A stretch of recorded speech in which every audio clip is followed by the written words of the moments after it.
গণশক্তি ডিজিটালে স্বাগত। 10ই আগস্ট রাজ্যসহ গোটা দেশ জুড়েই জেল ভরো কর্মসূচির ডাক দিয়েছে কৃষক সহ শ্রমিক ইউনিয়নগুলি। আর এই মুহূর্তে আমাদের সঙ্গে রয়েছেন পশ্চিমবঙ্গ রাজ্য প্রাদেশিক কৃষক সভার রাজ্য সম্পাদক পরেশ পাল। পরেশদা, তোমার কাছে যেটা প্রথমেই জিজ্ঞেস করব যে এই যে কর্মসূচির ডাক তোমরা দিয়েছো, রাজ্য জুড়ে এই ডাক রয়েছে, পাশাপাশি কেন্দ্রেও রয়েছে, তো এর মূল কর্মসূচি বা মূল দাবিগুলো কি কি থাকছে? আমাদের দেশে সংযুক্ত কিষাণ মোর্চা, 500রও বেশি কৃষক খেতমজুর সংগঠন রয়েছে, স্বেচ্ছাসেবী সংস্থা রয়েছে এই এসকেএম সংযুক্ত কিষাণ মোর্চায়। এর সাথে কেন্দ্রীয় ট্রেড ইউনিয়নগুলি যুক্তভাবে এবং আমাদের রাজ্যে আবার বস্তি উন্নয়ন সমিতি যুক্ত হয়েছে। আমাদের দেশে শ্রমিক কৃষক স্বার্থ বিরোধী কেন্দ্রীয় সরকারের নীতিগুলির বিরুদ্ধে লড়াইয়ের একটি ধাপ হচ্ছে 10ই আগস্ট জেল ভরো কর্মসূচি। আমাদের এই জেল ভরো কর্মসূচি কোনো গুন্ডা, কোনো অনৈতিক,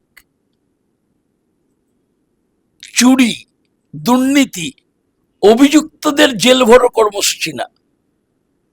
গরিব খেটে খাওয়া মানুষের জীবন জীবিকার লড়াইয়ের স্বার্থে এই আইন অমান্য করতে বাধ্য হচ্ছে আমাদের দেশের কৃষক শ্রমিকরা। আমাদের দেশ 78-79 বছরের স্বাধীনতা, কেমন আছে কৃষকরা? গত 25 বছরে নথিভুক্ত 97 থেকে 2022 নথিভুক্ত কৃষকের আত্মহত্যার সংখ্যা 3 লক্ষের অধিক। আমাদের রাজ্যের কৃষক আত্মহত্যার নথিভুক্তিকরণ কোনোদিন হয়নি এই সময়কালে, গত 15 বছরে। এসব ধরলে আরো অনেক সংখ্যা বাড়বে। কেন এই কৃষক আত্মহত্যা করছে? এক, কৃষক তার উৎপাদিত ফসলের দাম পায় না। আজকে পশ্চিমবঙ্গে 1 কুইন্টাল ধান উৎপাদন করতে খরচ প্রায় 2400 টাকার মতো। কেন্দ্রীয় সরকার এবছরে ন্যূনতম সহায়ক মূল্য নির্দিষ্ট করেছে 2441 টাকা, 2441 টাকা। কিন্তু এই কেন্দ্রের সরকার যখন 2014 কেন্দ্রে আসে, তার আগে নির্বাচনী প্রতিশ্রুতিতে বিজেপি এবং এনডিএ বলেছিল, ডক্টর স্বামীনাথন কমিশন পার্লামেন্টে যে রিপোর্ট দিয়েছিলেন যে কৃষকের ফসলের দাম হওয়া উচিত উৎপাদন খরচের সঙ্গে 50%, C2 প্লাস 50%, সেই হিসাবে ধানের প্রতি কুইন্টাল কৃষকের পাওয়ার কথা প্রায় 3500 টাকারও বেশি, 3600 টাকা। কিন্তু আমাদের কেন্দ্রীয় সরকার ঘোষণা করলেও রাজ্যে এই সরকার ধান কিনছে না।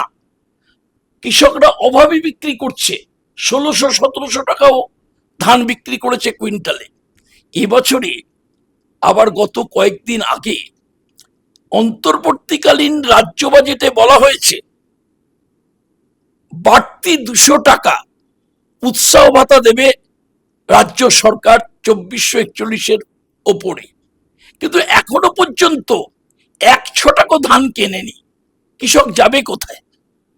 আলু চাষিরা ইতিমধ্যে 12 জন আলু চাষি আত্মহত্যা করতে বাধ্য হয়েছে। আলু চাষিরা কেজিতে 1 টাকা দাম পায়নি। 85% আলু চাষি হিমঘরে আলু রেখেছে। ব্যবসায়ীরা না, আলু চাষিরা আলু রেখেছে। এখন উদয়নারায়ণপুর, পুরসুরা, বর্ধমানের এখন কৃষকরা 150 টাকার বেশি দাম পাচ্ছে না জ্যোতি আলু, হেমাঙ্গিনী আলু প্রতি বস্তা 150 টাকার বেশি পাচ্ছে না। এর সঙ্গে হিমঘরের ভাড়া আছে 100 টাকা। বাজারে 5 টাকার বেশি আলু প্রকৃত অর্থে কৃষক পাচ্ছে 1 টাকা। এখন যখন তাকে হিমঘরে আলু রাখতে হয়েছে, আলুর বস্তা এবারে যে অবস্থা হয়েছে 30 টাকা পর্যন্ত বস্তা কিনেছে। সব মিলিয়ে পরিবহন খরচ হিমঘরে রাখতে গিয়ে তার খরচ হয়েছে 50-60 টাকার উপরে। আবার হিমঘরের ভাড়া 100 টাকা। প্রকৃত অর্থে 1 টাকার বেশি আলু দাম পাচ্ছে না। অথচ উৎপাদন খরচ, আলু চাষিরা যাবে কোথায়? কৃষক সভার দাবি ছিল 700 থেকে 800 টাকা উৎপাদন খরচ প্রতি কুইন্টালে, দাম হওয়া উচিত 1200 টাকা, নিজের পক্ষে 1000 টাকা। সরকার নিরুত্তাপ। সরকার বলছে যে 300 টাকা তারা উৎসাহ ভাতা দেবে, এবছরে নয় সামনের বছরে। প্রতিশ্রুতি দেব, অথচ কার্যকরী করব না। সংকল্পপত্রে যা যা রাজ্য সরকার লিখেছে, কেন্দ্রের আজকে কি অবস্থা, সারের দাম এমআরপি থেকে ব্ল্যাকে সার কিনছে আকাশ ছোঁয়া। সারের দাম কল্পনা করা যায় না। সারের সংকট, সারের কালোবাজারি, কৃষক যাবে কোথায়? কীটনাশকের দাম বাড়ছে। সব মিলিয়ে পাট, যখন কৃষকের কাছে পাট ছিল তখন অভাবী বিক্রি করেছে 5,000 টাকা কুইন্টালে।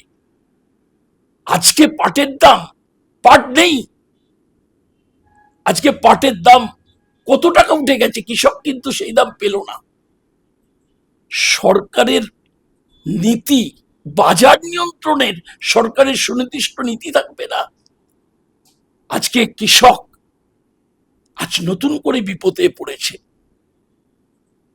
মুক্ত বাণিজ্য চুক্তি কেন্দ্রীয় সরকার করতে চলেছে। মার্কিন যুক্তরাষ্ট্র, ইউরোপিয়ান ইউনিয়ন দেশগুলির সাথে এই চুক্তি হবে। এই চুক্তিতে ওদের খাদ্যশস্য আমাদের দেশে আসবে, বিনা শুল্কে আসবে। আমাদের দেশের কৃষকরা, তুলো চাষিরা বাঁচবে কি করে? তুলো আসবে, সোয়াবিন আসবে, দুগ্ধজাত দ্রব্য আসবে। সব মিলিয়ে আজকে মার্কিন যুক্তরাষ্ট্রে একজন কৃষক, সে ভর্তুকি পায়, সরকারি ভর্তুকি পায় যা, আর আমাদের রাজ্যের কৃষক সরকারি ভর্তুকি কি পায়? সামান্য 31 থেকে 35,000 টাকা সরকারি ভর্তুকি পায় একজন কৃষক প্রতি বছরে। তা আবার আমাদের প্রান্তিক কৃষক পায় না, যারা বড় জোতের মালিক সেই বড় কৃষকরা পায়। আর মার্কিন যুক্তরাষ্ট্রে যা পায় তাতে কল্পনার অধীন, প্রায় 27 লক্ষ টাকা প্রতি কৃষক গড়ে ভর্তুকি পায়। তাহলে এই প্রতিযোগিতায় পারবে? আমাদের আমাদের আমাদের দেশের কৃষি ক্ষেত্র কর্পোরেটের হাতে চলে যাচ্ছে। আমাদের প্রান্তিক কৃষক আমাদের রাজ্যে বেশি। সারা দেশে যা কৃষক আছে, গড় কৃষকের জমির পরিমাণ 5 একর, গড় পরিমাণ প্রায় 86% কৃষকের গড় জমির পরিমাণ 5 একরের নিচে। তারা যাবে কোথায়? কর্পোরেট গ্রাস থেকে তারা মুক্ত হতে পারে যদি সরকারি নীতি এরকম সর্বনাশা হয়। এর বিরুদ্ধে আবার শ্রমিকরা, রাষ্ট্রায়ত্ত শিল্প একের পর এক বিছে দেওয়া হচ্ছে, বিলগ্নীকরণ কর্পোরেটদের হাতে দেওয়া হচ্ছে। আদানি আম্বানি ভাগ করে নিয়েছে, আমাদের দেশকে লুট করার ক্ষেত্র তৈরি করেছে। 100 দিনের কাজ প্রথম ইউপিএ সরকারের আমলে বামপন্থী 61 জন এমপির চাপে পড়ে সেই 100 দিনের রেগা প্রকল্প বন্ধ করে দিয়ে, কাজের অধিকারের আইনকে বাতিল করে দিয়ে রামজি আইন আনা, কাজের অধিকার থাকছে না। এসব এই সর্বনাশা শ্রমিক কৃষক স্বার্থ বিরোধী নীতির বিরুদ্ধে এই লড়াইয়ের একটি ধাপ হচ্ছে 10ই আগস্ট। আইন অমান্য কর্মসূচি, জেল ভরো কর্মসূচি। এই কৃষকদের ঐক্য, কৃষক শ্রমিকের ঐক্য ভাঙার জন্য আমাদের দেশের শাসক দল, আমাদের রাজ্যের শাসক দল জাত পাত বর্ণ ধর্ম নিয়ে ভেদাভেদ বিভেদ তৈরি করছে। কিন্তু শ্রমিক কৃষকের ঐক্যবদ্ধ লড়াইয়ের মধ্য দিয়ে এই জাত পাত ধর্ম থাকবে না, বিভাজন থাকবে না। এই বিভাজনকে কাটাবে শ্রমিক কৃষকের ঐক্যবদ্ধ লড়াই। সেই লড়াইয়ের একটা উচ্চতর ধাপ আগামী 10ই আগস্ট জেল ভরো কর্মসূচি। আমাদের রাজ্যের 1 লক্ষাধিক কৃষক এই জেল ভরো কর্মসূচিতে প্রত্যেকটা জেলায় অংশগ্রহণ করবে। হয় সরকার তুমি নীতি বদলাও, নইলে বদলে দেব সরকার। এই আহ্বান জানিয়ে পশ্চিমবঙ্গ প্রাদেশিক কৃষক সভা, সারা ভারত কৃষক সভা, শ্রমিক কৃষক বস্তি শ্রমজীবী মানুষ ঐক্যবদ্ধভাবে সামিল হবে আগামী 10ই আগস্ট। এই ভিডিওটিকে লাইক করুন, আপনার গুরুত্বপূর্ণ মতামত কমেন্টের মাধ্যমে আমাদের জানান এবং আমাদের চ্যানেলের ভিডিও সবার আগে দেখার জন্য ইউটিউবে গণশক্তিকে সাবস্ক্রাইব করুন, ফেসবুকে ফলো করুন এবং শেয়ার করুন আপনার পরিচিতদের মধ্যে। আমাদের চ্যানেলে আপলোড হওয়া ভিডিও নোটিফিকেশন পেতে বেল আইকনটি ক্লিক করতে ভুলবেন না।